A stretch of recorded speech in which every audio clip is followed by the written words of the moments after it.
Seigneur, que ta grâce, seule ta grâce. Nous voulons instaurer un état de droit.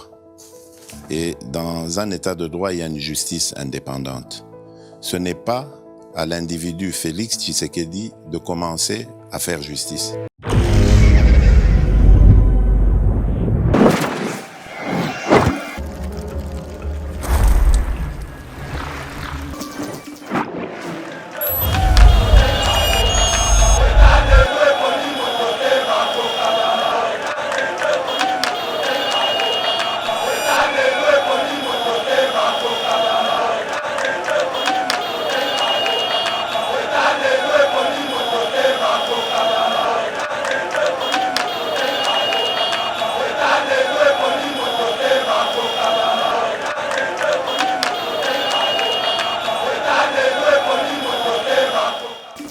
Dans le député. Et l'autre, c'est le député à Fouati. Viens d'ici. Tala, au moni apaisé de Bamona. Au béké, viens dans un mokolo makas. À vivre ma génération belé. Aïe mamouné qui n'a. Et ce que mon kalo bakaka député. Yopé député à Fouati. Et l'autre, il y a bissé. Ngolo baké non. Ozali na niveau ba bengo député. Dans niveau exactement très bas. Nyonso o ezanini au Sali TV. Au check caméra, au komiko ba nyau, au komiko seka. Kwa l'union c'est un théâtre té. Yango na kase mais ba yebi ki pour comme député. Ezakini. Uti abengi mutumo ba ndobina. Maju, runga, balu. Les grands nyau. Té, kasabilo kona ya bina yango. Balu ba, mamo. Takudi. Mi yambalo so États-Unis aussi sabiso nyonso. États-Unis so ka bomba pesa soki na Rwanda. Babwaki la biso to da biso. Il y aura politique États-Unis asili sakabatu nyonso té. Akolukanda cha bato ba proyi. La pouvoir. Comme yambalo aussi mbaté. Bonjour, bienvenue mesdames et messieurs dans notre émission Éveil patriotique, émission Autopé Sabino, information Yamboka Nabiso. Alors, que actualité et ali dominée par Marche Chamounen et Zako Inda Makasna. Goma na minute to aliko babanda à 6h bongo population qui na balabala bako tambola na photo ya président Félix Salati bongo tenu bako tambola na photo ya Poutine bako tambola bako loba. Nous devons finir avec le Rwanda. Na minute tali koloba bokomona bilili bazali tina frontière ya biso na Rwanda population linge kota kaka na Rwanda. Où allons-nous avec ces problèmes tokoye bango nakati ya émission oyo nous allons aussi parler de l'ambassade des États-Unis qui est extrêmement préoccupée par la présence plutôt des forces armées rwandaises sur le territoire congolais, les comportements provocateurs et les propos incendiaires doivent cesser. Là, c'est l'ambassade des États-Unis qui s'est prononcée. Nous allons aussi parlé de l'insécurité. Alex Adolphe Muzito préconise la construction d'un mur entre la RDC et le Rwanda. Tobepe Sumboso qui a presque chassé Papa Molière na place balobelaka, c'est-à-dire na kelo bana perchoir au balobelaka devant Assemblée nationale à Benganie parce que azoti parole pour le Bamakambo Ezangatina qui parlait de la République avec beaucoup de légèreté. Batuba kosola makambo ya liko lekana est ya ko yana masolo moko Ezangatina masolo moko ezana sens te oyo Martin Fala ba mingi masolo ya bololé. Donc avec des choses un peu terre à terre, des réflexions terre à terre netiba banonsa na baje nakati. Il y a hémicycle na dossier ezali tellement important. Et puis tu l'appel ici sous bongo nouveau juge, les 3 juges vont prêter serment devant le chef de l'État lelo l'Assemblée nationale. Na mboka Benjamin na suka ndeto kota na mozindo ya mainyo son total sabino mwana mboka Benjamin na suka mbote ndeko Trésor Kandolo mbote bala nyonso to yeba TV o bazui bako kolanda biso bolanda biso na bokebi po ete tokobimisa makambo bombana ebele tout au long émission oyo to yeba nani azali nani auta wapi pour lelo toujours découvrir bango nanzela misana na bango. Très bien, mon amboka Benjamin Nasuka, toi Likoloba, était na réalisation, pe montage, pourquoi pas caméraman, les alliés assurés bon na leadership. Il y a Steve Condé acheté le petit génie, mais c'est Condé par Rabbi Mokoko, mais aussi na Shaggy Ochudi Meshak, pe Mike Chiswaka. Alors, mon confrère Mitirana est ici présent na studio, DG Shadak Lolo, Aliko, assuré bon coordination, il y a alors, sans plus tarder, insécurité à l'est, Mwanamboka, Benjamin Nasuka, apparemment, c'est pour la première fois que la population est tellement préoccupée, c'est-à-dire en termes d'action sur terrain, na Mali koleka bon na est bunagana na maboko yaba Rwandais oyo baliko loba ete ceux qui font de ça ko tombo la bango et kozala isusu très pire, ils vont avancer encore na kati ya territoire mboka. Mais avant de tout commenter, ceux qui t'ont koloba même langage na Steve Kone acha biso ba vidéo mi balala ndisa yango o ezali kolakisa ndenge marche et ali ko salema na Nord Kivu, précisément na Goma, et bon tokutana na sima vidéo.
Moi, mboka Benjamin Nasuka, wana ezali na Goma, réaction na ezali ndenge. Réaction na ngai ndeko Trésor Kandolo, ba Congolais ba komi ko comprendre. Sans ça vous la Congolais. Ba komi ko comprendre nation ezanini. Ba komi ko comprendre que non, ko défendre mboka ezali très important.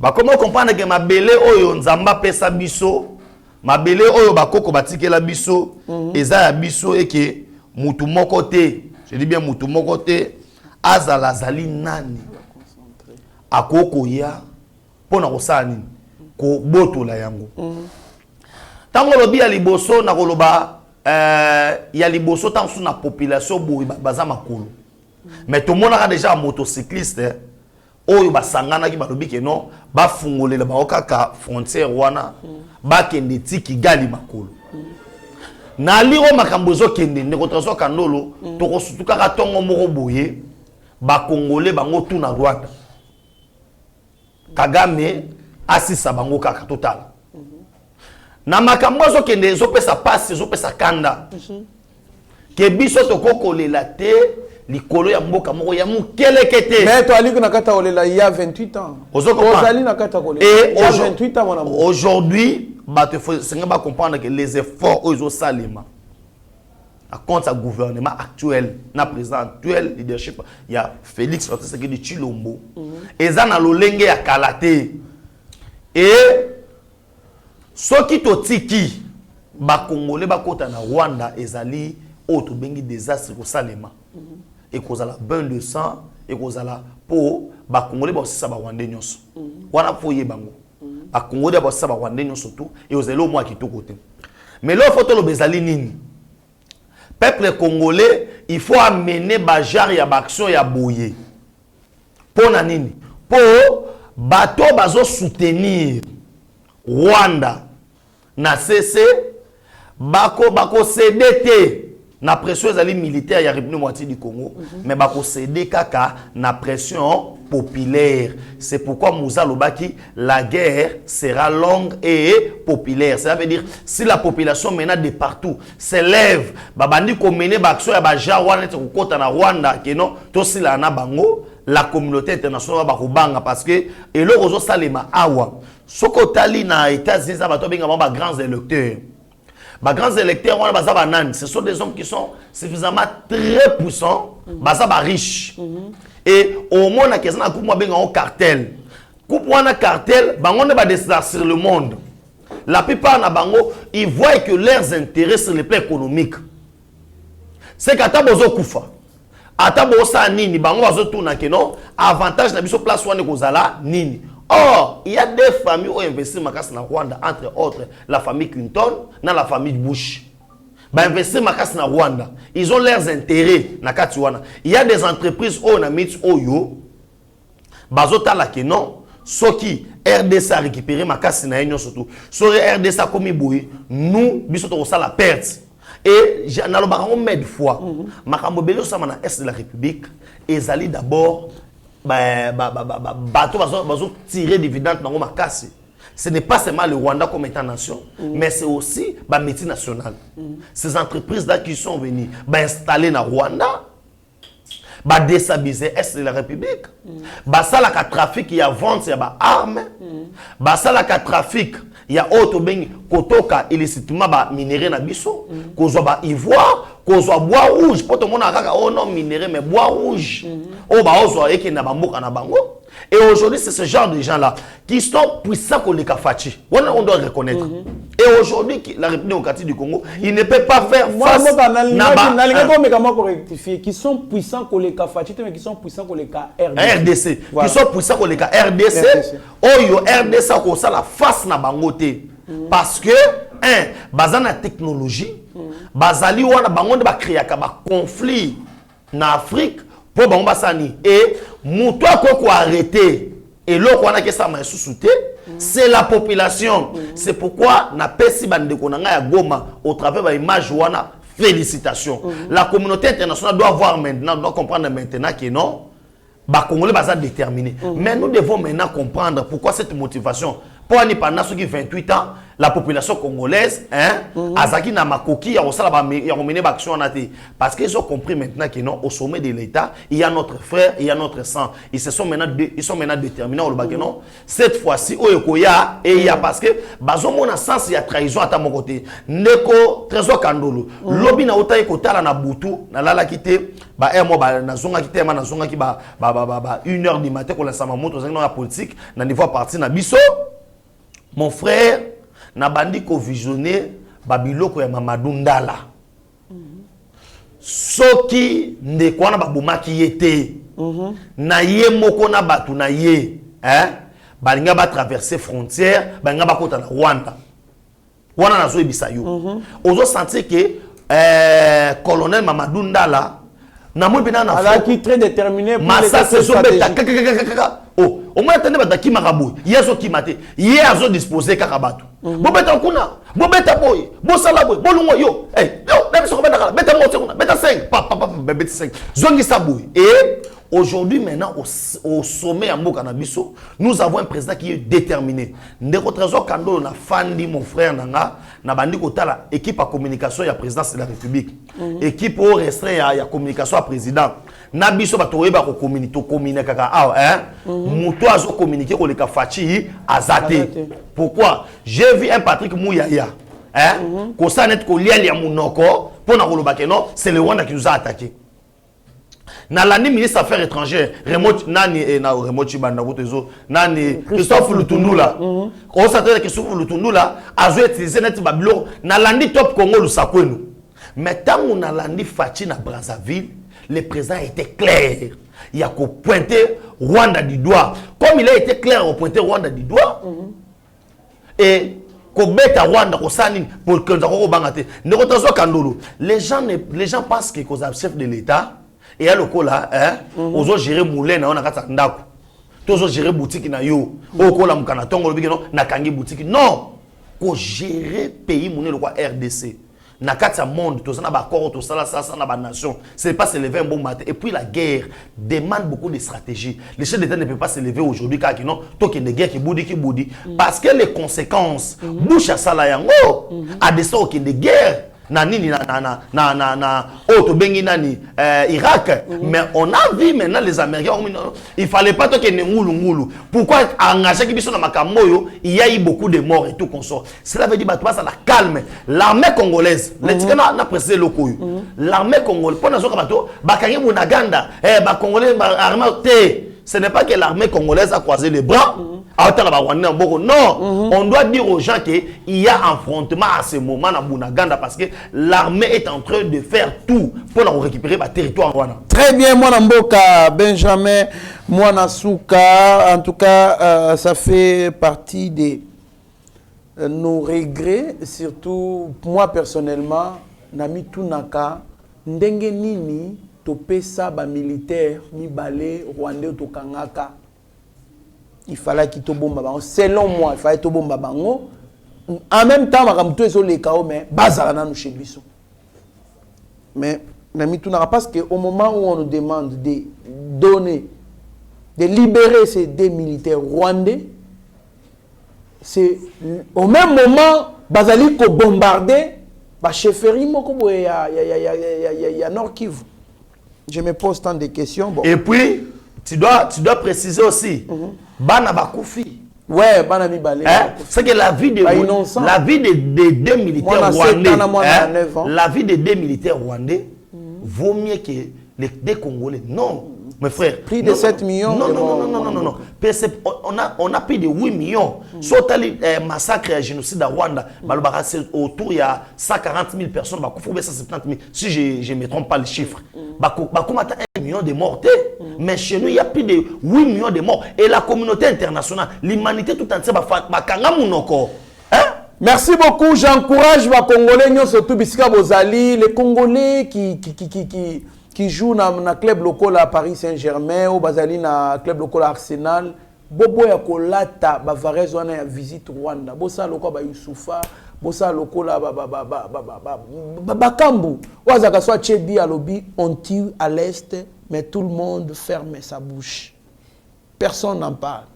Signe wana c'est un signe fort.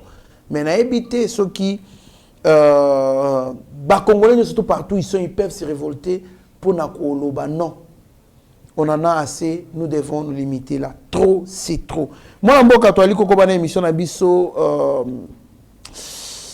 l'ambassade des États-Unis extrêmement préoccupée par la présence des forces armées rwandaises sur les territoires congolais. Les comportements provocateurs et les propos incendiaires doivent cesser.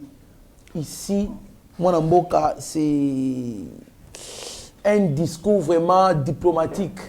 Oyo, quand moi je lis ça, on ne condamne pas les Rwandais. Et donc c'est un discours oyo, après si soutien à Moutata mon côté. Il est net. Cependant, il joue à l'hypocrisie, il faut soutenir Bongo Rwanda. Mais avant de réagir, même langage na mon amboka Steve Kone parce que les Congolais sont mobilisés, il y a que Karega doit être renvoyé dans Mboka nae. Mon amboka Steve Kone, tu l'as vu cette vidéo. Le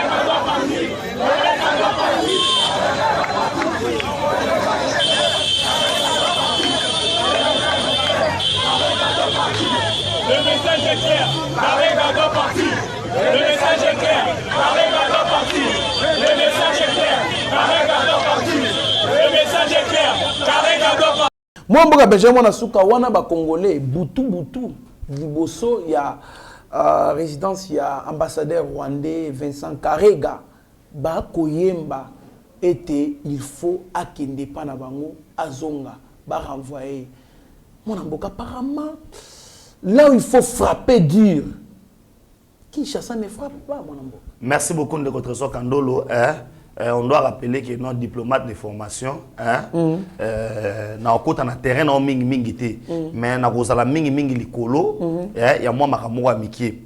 Na ngina bisana ba ndeko boy, comment on a d'abord image ya ba Congolais lelo, ko sala ba marche, ko zala près ya okota na Rwanda, ko pasola photo ya Museveni pour wana to cheka masa Goma mais na Bukavu pe salamaki ko pasola photo ya Museveni ko ba que c'est un traître ko kende na résidence il y a Tarega pour nous non, il doit partir de notre pays. Mon frère Trésor Kandolo, changement et commis makasi. Cela veut dire l'ère il y a révolte. Les renouvellements de la classe politique, le lenge ya changement ya mutu ya ba Congolais et coquille. Ba Congolais ba comment comprendre que non pour na ba droit na biso. Tous ali prêt ya cohésion na ba droit ba méthode sous ali légal ou ali ya non violence pour être mutu akende. Mais autre le beloko moko. To banana na gouvernement na biso. Mais zo bi monde que tozo sala sous l'oreille. To linga quelque chose et son contraire.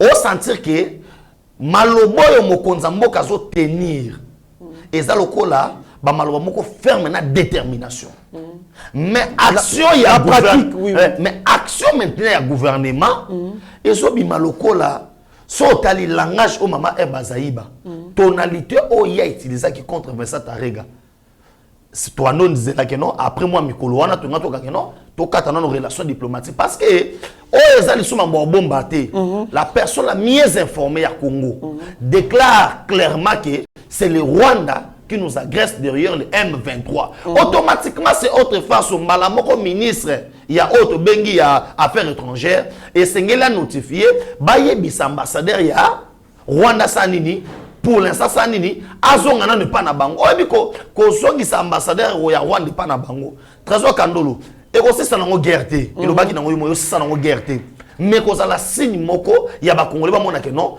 mécontentement vraiment ya gouvernement congolais envers les Rwandais et le comme il va tango singa ba américain mais mon frère Trésor ils jouent l'hypocrisie ils sont hypocrites. Parce que il y a un message, l'ambassade des États-Unis est extrêmement préoccupée. Préoccupée maintenant par quoi? En termes, il y a regret, en termes, il y a joie, militaire rwandais, basali na sol congolais, na territoire congolais. C'est vague, moi, Namboka. Pourquoi nous devons continuer avec ces hypocrites? Nous devons doiter, appeler les diables par son nom. Tout bazali na sima ya insécurité à l'est, c'est les multinationales, les vautours, wana ndemu tout bazali ko dicter même politique.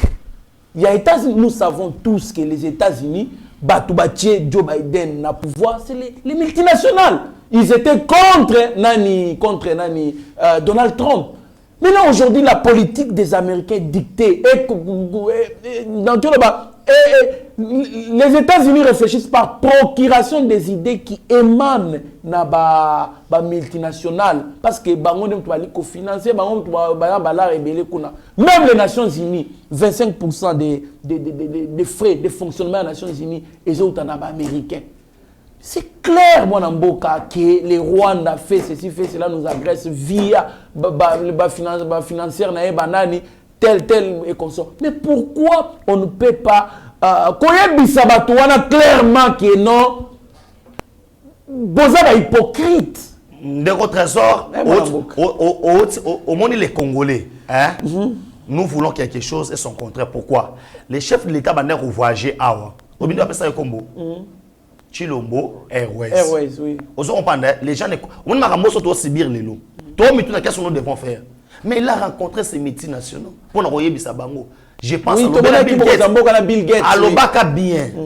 Vous pouvez pas venir prendre ce que vous pouvez prendre par la porte, vous nous comptez la fenêtre. Pourquoi?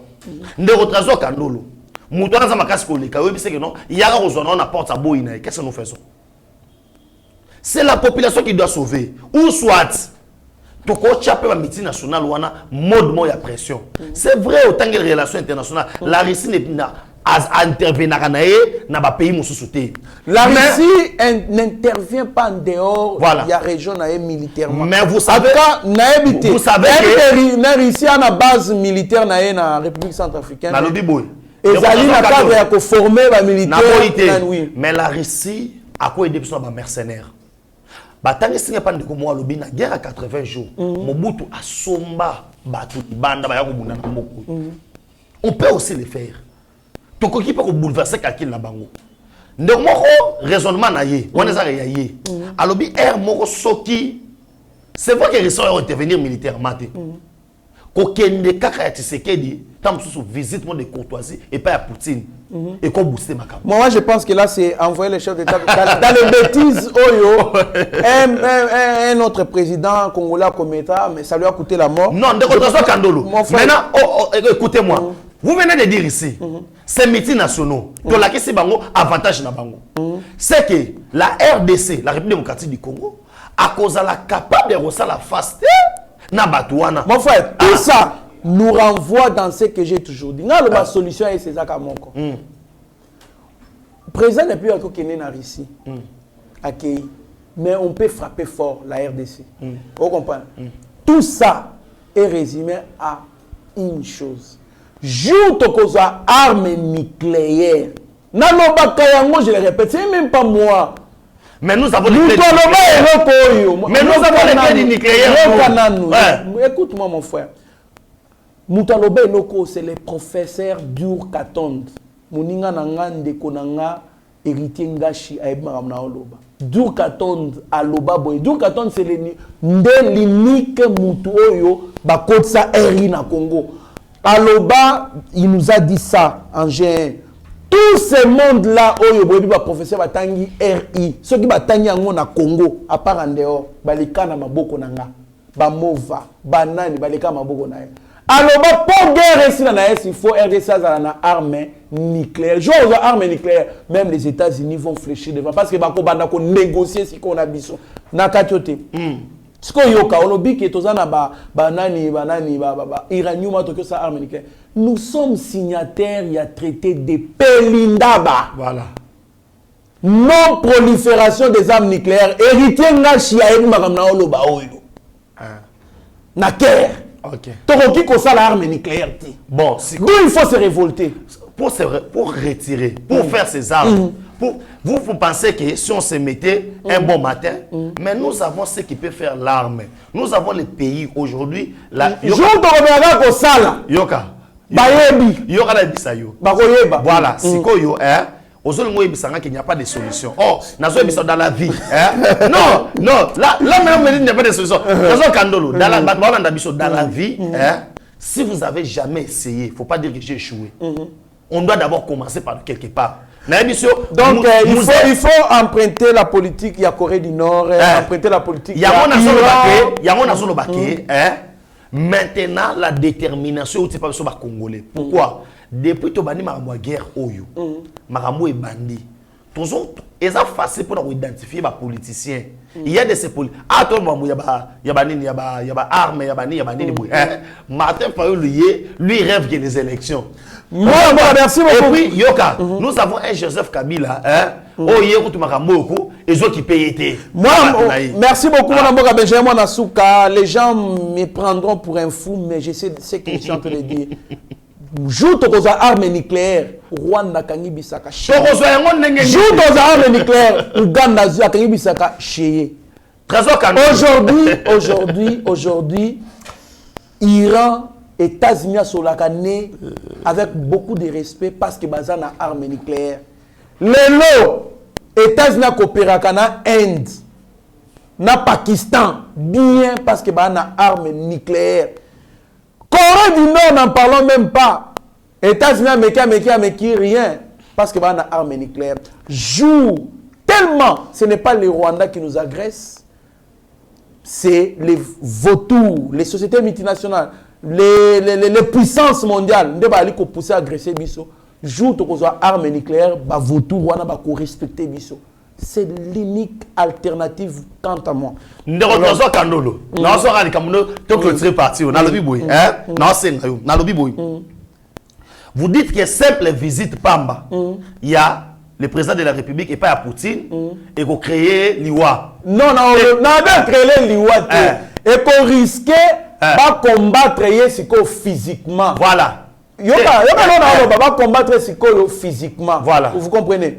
Alors, moi, je suis de ceux qui pensent que avant mon position, les scientifiques congolais, vous comprenez, va réfléchir pour une acquisition de l'arme nucléaire. Voilà. Et ça va être difficile. Pourquoi? Parce que place au Iranium, vous allez voir les troupes américaines Bazawana. Ils sont là nuit et jour. Parce qu'il y a on a jamais vu que la solution est difficile. Oh, mais on a dit ok, pour moi, si essayer avec le nucléaire, c'est quasi impossible parce qu'ils sont là. Au moins, tu bangi sata bango. To kenena no ata to tinata mokonza mokonza moka betata tu kutana Poutine mokonza kutana ja Poutine ya ona zoba moi boka beje na contexte makambo ezali moi boka beje mona suko oyebini to solo là nous parlons République nous trouvons on est à la quête de la solution moi boka beje mona suka traiter à Pelindaba la non prolifération des armes nucléaires ça veut juste dire dans français simple la lingala ke Bissonnet to signé traité wana tozali donc to signé contre multiplication to mbotama ya ba armes nucléaires. Mais biso yoka to ko rappelle to retrait cette na biso kuna. Non nous sommes yoka siko. Na relations internationales, na droit international, ce qui aurait retiré signature na likambo yomoko au signaki surtout sans réserve parce que ba signer un peu ba traiter tout avec réserve. C'est-à-dire que tu signes avec réserve, c'est-à-dire que tu signes mais en cas ya boy, tu ça la boy. Tu signes mais article tel, tu boy yango. Wana ba ko déclarer yo okobima état non civilisé. Et puis, ceux qui te bandika démarche ya acquisition ya armes nucléaires,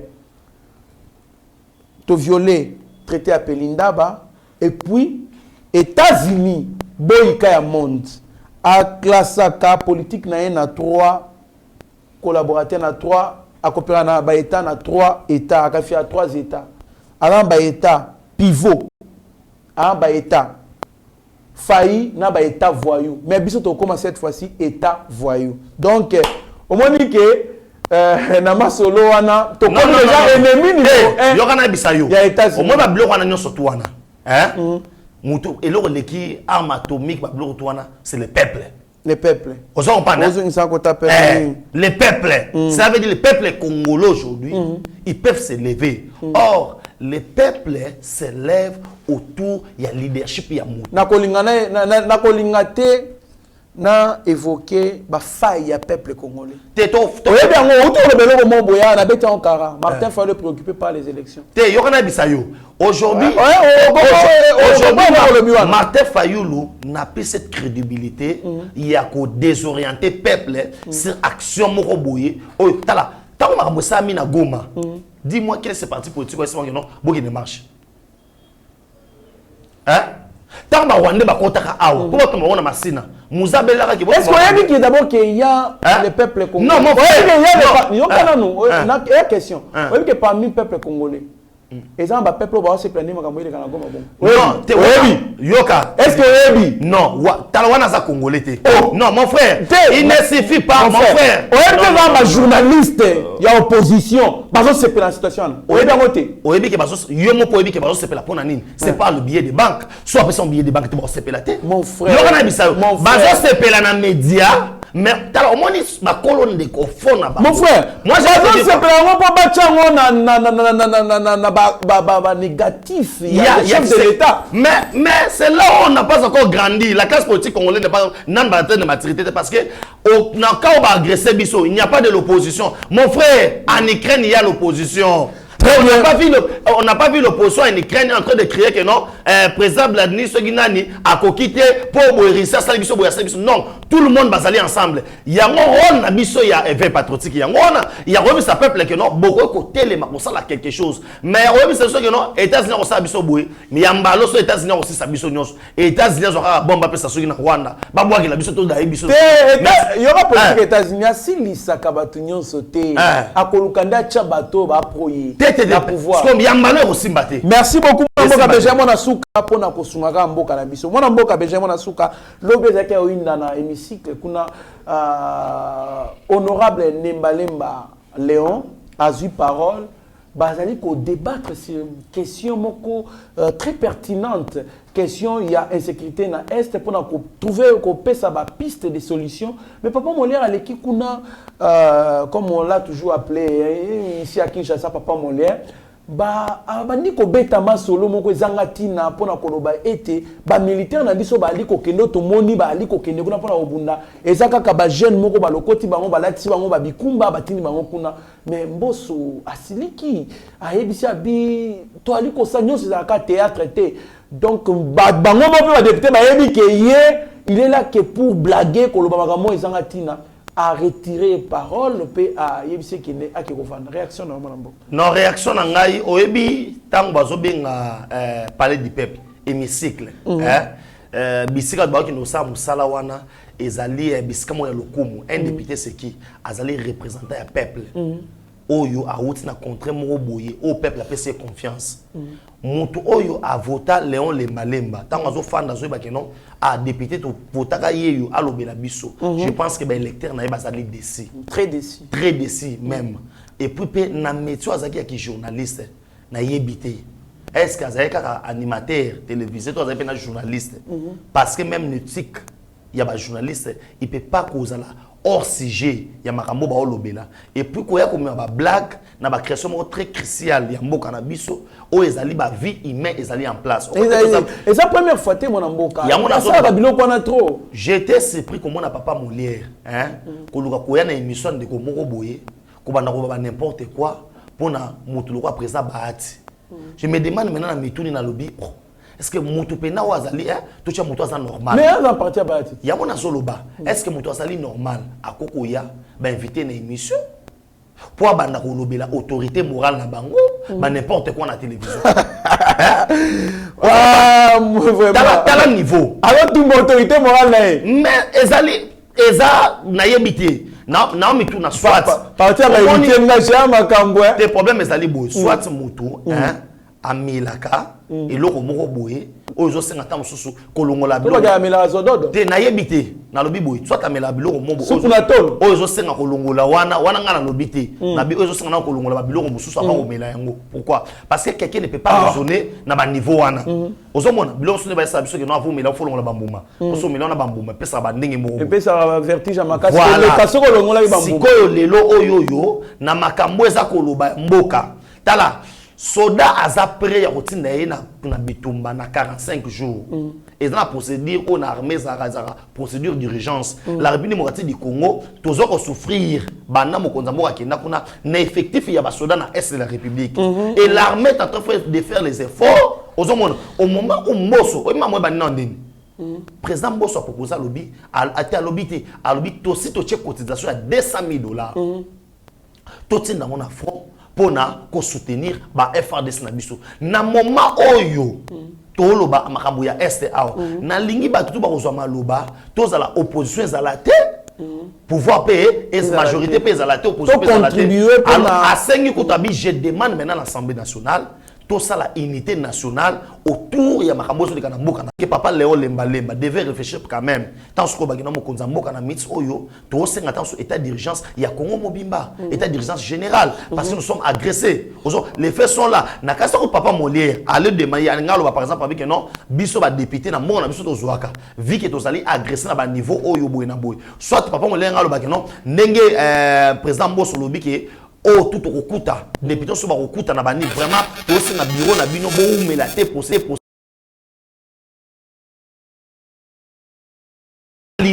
ça va toi na vidéo moi bo to kutana sima moi mboka beje mona suka vidéo wana oyo bali ko papa Molière azali ko rappeler lobi naza quand même député Mbosso abi député non tala au moins maloba ya Mbosso parce que azali muto azo il est tellement déçu na réaction intervention na il ne s'attendait pas na réaction moko banale bongo o kitenda lobeli député et le rotikala ka lobaki député ya Fouati tika bo vieux Kisimi tala au moins apaiser de ba mona obike vieux na za mukolo makasi à vivre ma génération belé ay mamunde kindanga et que mukalo bakaka député yopé député ya Fouati et lo alinga bise yango wana ngolo bake non ozali na niveau ba bengo député dans niveau ezapena très bas nyonso o ezanini au sali TV au che caméra au komiko ba nyau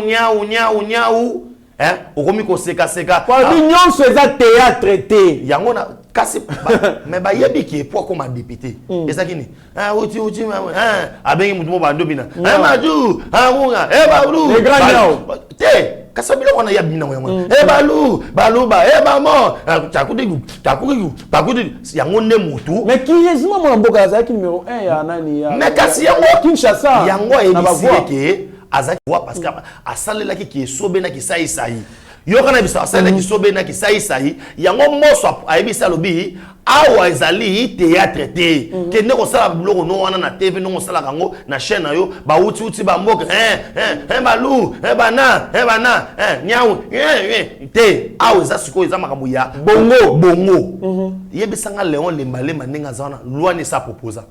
Et puis ça, tu vas montrer qu'il y a mati. Yo moto député bando beta tungito seka. Donc comme donc Maseki. Tungito seka. Alors toi liko senga na peuple quinois boye baké tant vous votez mutu pour voter dans l'Assemblée nationale, vous devez vraiment réfléchir et puis bota ce mutu aza ba tout. Ya ko salela bino ba posa na bino. Parce que député azakana pona komema ba difficulté na bino na Assemblée nationale a proposé ba solution pour ba trouver. Est-ce que mutu oyo bino boti wana na capacité ya ko trouver ba solution oyo bino boza na posa nango? Donc ezali pasi mingi kotala mutu lokwa papa Molière komema théâtre na kati hémicycle. Mwana mboka Benjamin na suka tokomi kokende na suka émission na biso. Un mot sur Adolphe Muzito Fumumpa qui, selon lui, préconise la construction d'un mur entre la RDC et les Rwandais. Bon, na loba yango lelo batubele baso solandi ba Twitter ya batubele moi qui ndi wana chef l'état et moi loba ki yango aloba ki arriva ki Afrique ya ba pont qui ba mur. Donc c'est-à-dire Afrique il y a coopération. Il y a coopération. Comme ils ne veulent pas coopérer. Ba mur to ba to tianga na banda ko ponani.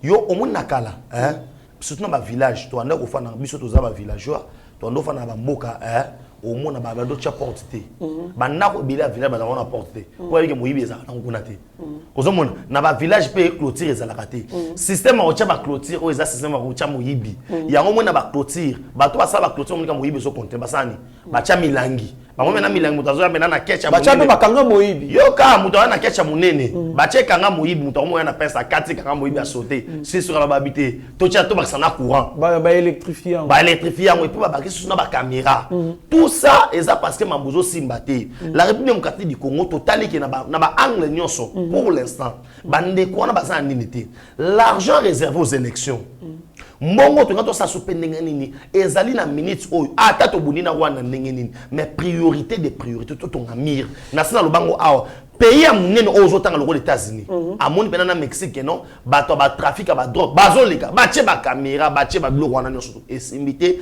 les États-Unis avaient décidé de tonga mire biso pe parmi ba solution makambo nyonso to tonga mire mire wana bache yango ya mafuta so ngo simba bo gliso kwei obukani basuki wana te bache yango courant bache pe caméra na ba drone de surveillance et en frontière 24h/24 la meilleure des solutions yango wana. Très bien mwana mboka Benjamin mwana suka mokonza mboka les nouveaux juges de la Cour constitutionnelle vont prêter serment ce mercredi devant le président de la République à l'Assemblée nationale. Au Royaume-Uni, les premiers vols d'expulsion des migrants vers le Rwanda finalement annulés. Donc, ils allaient toujours d'actualité pour vous dire que, en tout cas, Minga Kolobezali, mais faute du temps, nous devons nous arrêter là. Mais moi, un mot sur quand même la communauté de ceux qui commencent à prendre conscience des sanctions qui tombent sur le Rwanda, na Yuki, à Nile Bongo, aide à Pesarabango, il y a 33 millions de dollars. Et puis, Nations Unies, à l'Iko frappé, on a des sanctions avec le Rwanda. Bah, Nile pe vol, il y a des migrants, il fallait qu'il y ait une réaction. Non, réaction, pour la clôturer l'émission, parce que c'est un épisode déjà tango, et Sili. La communauté internationale comprenait que soit méga koyana batwana awa Afrique mengenge tomboka parce que engela que ça pena que non boza ba complice na ko bisa ba congolais to bola na ngai merci na bande bosa qui marche na Dallas merci na bande bosa qui marche na Paris merci na bande bosa qui marche na Goma tout ça pendant la semaine non Congo na motema olingi vraiment au en contact na maman Lupa on a le numéro de téléphone c'est le plus de 143 9 70 40 89 57 plus de 143 9 70 40 89 57 pour Dallas sur motonga na maluku et ba congolais boza déterminé à retonga merci Nabino.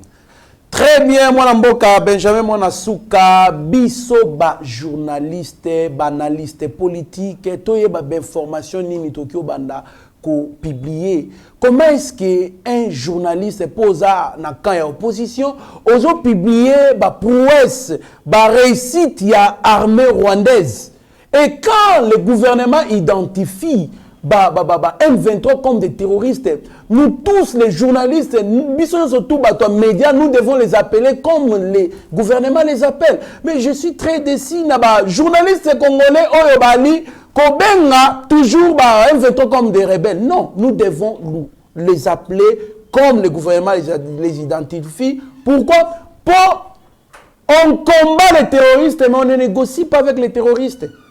Pourquoi biso ba congolais to se comporte en ennemi ya mboka na biso moko? Non, ce n'est pas des choses qu'il faut encourager. Et puis intervention ya Nemba Molière, c'est trop primaire ko kuta mutali ko mema maseki na Assemblée nationale. Non, Assemblée nationale ezali place ya bato boanya bato mayele bazo kende kuna pona ko défendre intérêt ya mboka na bango et surtout ko représenter peuple na bango. Ko voter ba loi mais aussi ko contrôler l'action gouvernementale. Mais ce qui te comme mona bato ko mema théâtre ko mema maboke na hémicycle c'est vraiment décourager peuple oyo à votakabino et surtout j'appelle la conscience ya peuple congolais boye babatuni ni bo votaka oyo ba okende ko représenter bino na hémicycle. Et je conclure ou soit je clôture par une information et pesinga pasi makasi.